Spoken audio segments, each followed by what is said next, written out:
Hey guys! Today I'll show you how you can like a game on Roblox and also how to fix the issue if you can't like the game. So let's get started. First, open Roblox and find the game that you want to like.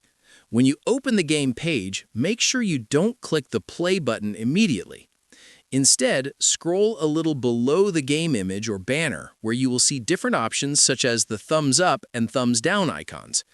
To like the game, simply click on the thumbs up button. Once you click it, the game will be added to your liked games. Now, if the like button is not working or you are unable to like the game, there are a few things you need to check. First, click on the More option in Roblox and open Settings. Inside Settings, go to Account Info. Here you need to make sure that your email address is added and verified.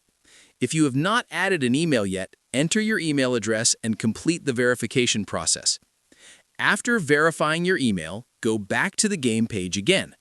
Another important thing is that Roblox sometimes requires you to play the game for a short time before you can like it. So, click Play, join the game, and spend a few moments inside it. Once you exit the game and return to the game page, the thumbs up button should now work properly, and you will be able to like the game without any issue. That's the simple way to like a game on Roblox and fix the problem if the like option isn't working. That's it. I'll be back with more in the next video.